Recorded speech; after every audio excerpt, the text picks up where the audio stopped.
Buenos días, buenas noches con todos. Vamos a hablar acerca del cálculo de árbol de cargas para estructuras en líneas de distribución y líneas de transmisión. Habíamos comentado en ocasiones anteriores que donde existe un conductor en una estructura van a aparecer cargas en tres ejes: eje transversal, longitudinal y vertical. Cada uno tiene un efecto sobre la estructura y se produce por diferentes efectos también. Este esquema se grafica luego de esta manera, donde ya ponemos los valores numéricos de los resultados de las cargas calculadas. Estamos hablando nuevamente de la carga transversal, longitudinal y la vertical. ¿Cómo se determinan estos valores? Las formulaciones para hacer esos cálculos los podemos apreciar acá. Las cargas debido a la presión del viento son dos: la carga debido a la presión del viento sobre los conductores y la carga debido a la presión del viento sobre las cadenas de aisladores o simplemente aisladores. En el caso del viento sobre el conductor se calcula pues como presión de viento por el área, y el área vendría a ser el vano viento por el diámetro del conductor, que es como una figura geométrica, un rectángulo donde el lado vendría a ser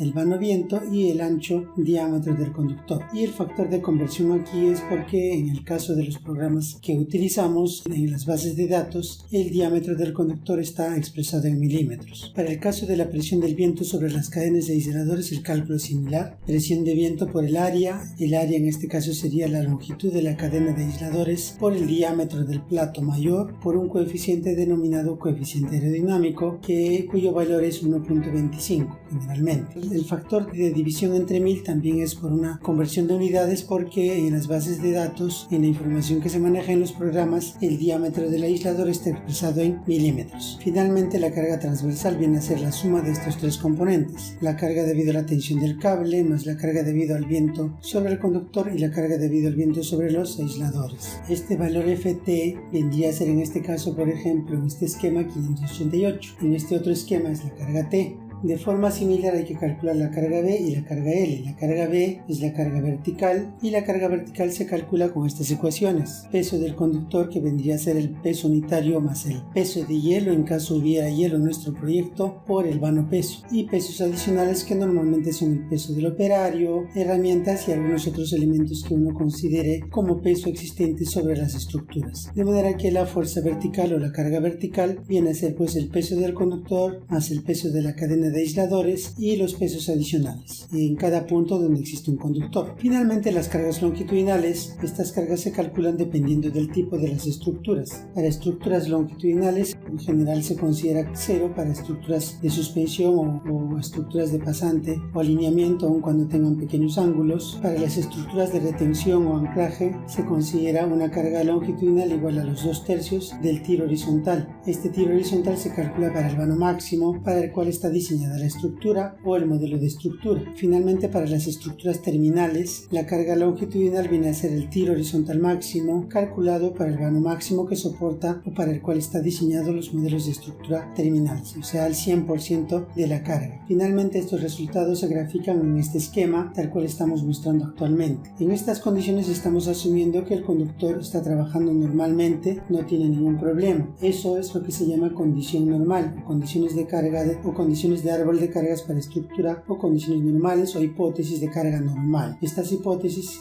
ya se refieren a las hipótesis de carga de las estructuras. En todo proyecto se analiza también el escenario en el cual asumimos que se rompe un conductor o una fase. Entonces, esa condición es la que se llama condición de emergencia. Si se rompe una fase, se asume que las dos fases restantes, como el que aparece en este esquema, se mantienen en condiciones normales. Luego se simula que se rompe la fase 2 y las otras dos se mantienen en condiciones normales, y así sucesivamente se va simulando la rotura en cada fase para todos los conductores que existan en nuestra estructura o nuestro modelo de estructura. Los valores de las cargas para las condiciones de rotura, o conocido también condiciones de emergencia, se calculan con estas ecuaciones: cargas transversales, la mitad de la tensión del conductor, la mitad de la carga debido al viento sobre el conductor, más la carga del viento sobre las cadenas de aisladores. Para las cargas verticales, de manera similar, se consideraría la mitad del peso del conductor más más el peso de la cadena de aisladores y los pesos adicionales. En el caso de las cargas longitudinales, cuando se produce rotura o en condiciones de emergencia, hay variaciones en los resultados. Para el caso de las estructuras de suspensión, en general, que trabajan incluso en ángulos, se considera una carga longitudinal que sería el 50% del tiro horizontal máximo. Recuérdese que en condiciones normales acá se consideraba carga horizontal o carga longitudinal cero, pero cuando hay rotura se considera una carga longitudinal que sería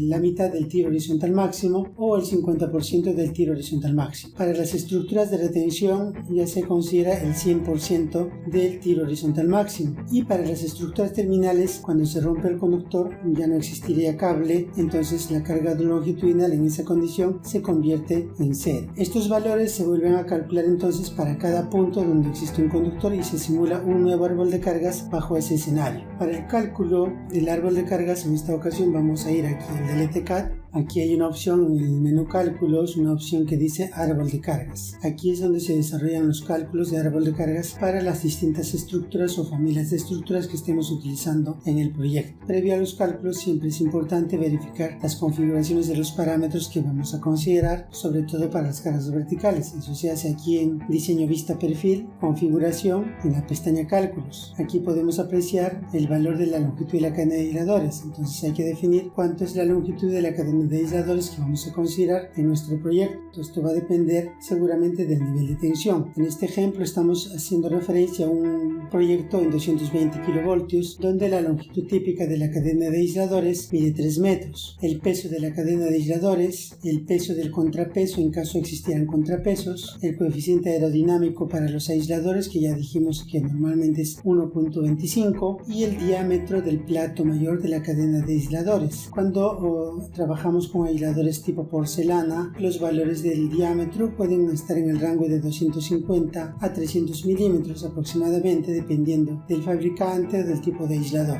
Y aquí en la parte inferior está el cuadro donde se definen los valores de las cargas adicionales, peso del operario y los pesos adicionales. Una vez definidos estos valores ya podemos hacer el cálculo del árbol de cargas. Para eso vamos al menú cálculos, árbol de cargas, y aquí tenemos por ejemplo la estructura S2, que es una estructura de suspensión en doble circuito, para el cual ya se ha definido el vano máximo, el vano viento y el vano peso. Además, esta estructura trabaja con doble circuito, tiene doble cable de guarda y además incluye un cable de fibra óptica DSS. Bajo estas condiciones vamos a la opción recalcular y tenemos los resultados. Entonces lo que aparece en la columna normal es el resultado del cálculo de las cargas en condición normal, lo que hablamos en la definición, por ejemplo en el punto 1, donde existe el conductor, carga vertical, carga transversal, carga longitudinal. En este caso estamos trabajando en unidades de kilogramos para la fuerza y en metros para la longitud, entonces estos resultados están en kilogramos. En el punto 2 sucede lo mismo, carga vertical, transversal, longitudinal. Noten que son los mismos valores porque estamos hablando del mismo conductor. Como son dos circuitos, tendríamos 6 puntos de conductor de fase hasta el punto 6 y el punto 7 viene a ser el cable de guarda 1 que utiliza en este caso conductor de acero EHS50, y notamos que los valores ya son distintos que los conductores de fase porque estamos hablando de un conductor distinto. Nuevamente el punto 8 vendría a ser el cable de guarda 2, que en este caso es el OPGW, y tenemos valores distintos también de las cargas vertical, transversal y longitudinal. Finalmente el punto 9 vendría a ser el último cable y la DSS o la fibra óptica, para el cual también aparecen las cargas vertical, transversal y longitudinal. La columna normal entonces corresponde a las cargas cuando todos los conductores están trabajando en condiciones normales. Usualmente la carga transversal se calcula para la hipótesis de máximo viento, la carga longitudinal se calcula generalmente para la hipótesis de mínima temperatura, en la cual se asume pues que hay máxima carga longitudinal. Las columnas F1, F2, F3 y así sucesivamente indican las hipótesis de falla. Cuando dice F1 significa que se produce falla en el punto 1 o rotura en el conductor 1, y notamos que en la carga longitudinal antes en la condición normal era 0 y en la condición de falla aparece una carga longitudinal distinto de 0, y en la carga vertical y transversal los valores han disminuido, tal cual estábamos comentando en la definición o en las formulaciones para estos cálculos. cálculos. Nuevamente, este valor solo existe en el punto 1 y en los otros puntos se mantienen las condiciones normales. Cuando se produce la rotura en el punto 2, los valores varían y en los otros puntos se mantienen los mismos valores de las condiciones normales. Y eso se repite en todas las columnas de condiciones de falla, bajo ese mismo criterio. Y para este proyecto entonces tenemos un escenario de condición normal y 9 escenarios de rotura de conductor. En total estamos hablando de 10 hipótesis de carga o 10 árboles de carga. Estos valores se exportan a un archivo Excel. Aquí tenemos un caso típico de un resultado exportado a Excel, donde tenemos las cargas en condición normal, condición de falla en el punto 1, falla en el punto 2, 3, 4. Bueno, este es un caso distinto de otro proyecto donde era solo un circuito con un cable de guarda que sería el punto 4. Generalmente, cuando se exportan estos valores para presentar estos resultados al fabricante, se debe incluir el valor del factor de seguridad que genera para el caso de condición normal por práctica común se considera 1.5 y para las condiciones de rotura se considera 1.2, lo que significa que para los perfiles de las estructuras se le va a aplicar el factor 1.5 a los resultados de la condición normal y el factor 1.2 a los resultados de las condiciones de falla, y se tiene que evaluar para cada escenario el comportamiento de todos los elementos de la torre y que todos cumplan con las condiciones de seguridad que estamos planteando. En este cálculo de árbol de cargas aparece otra pestaña que dice con sobrecarga o resultados con sobrecarga o resultados mayorados. Esto se aplica para los proyectos donde los árboles de carga se calculan con las consideraciones de la norma americana, la NESC o el Código Nacional Eléctrico Suministro 2011 en el caso del Perú. Cuando hablamos del Código Nacional Suministro 2011 o la NESC, ya tenemos que considerar los factores de sobrecarga que nos indican esas normas. En la tabla 261A de la NESC o el Código Nacional Suministro 2011 podemos apreciar los valores de los factores de sobrecarga. Por ejemplo, para las cargas transversales en el grado de construcción C, 2.2 y 1.3, y para las cargas longitudinales tenemos 1.3 para las estructuras de anclaje. Estos son los valores o los factores de sobrecarga que se considera cuando calculamos con los requerimientos del Código Nacional Suministro 2011. Además de estos cuadros, hay que considerar también los factores de resistencia que también nos indica el Código Nacional Suministro 2011 o la NESC. De forma similar, para el grado de construcción C, podemos apreciar que si hablamos de estructuras de madera o concreto armado, el factor de resistencia sería 0.85. En cambio, si hablamos de estructuras de metal o concreto pretensado, o sea, torres de retención, el factor de resistencia sería 1. En el cálculo del DLT-CAD podemos ver aquí en el lado izquierdo esos factores de sobrecarga. Este es el factor de sobrecarga para la carga vertical, para las transversales debido al viento, la carga debido a la tensión del conductor y las cargas transversales en general, y aquí el factor de resistencia. Entonces los resultados que aparecen en esta pestaña que indica con sobrecarga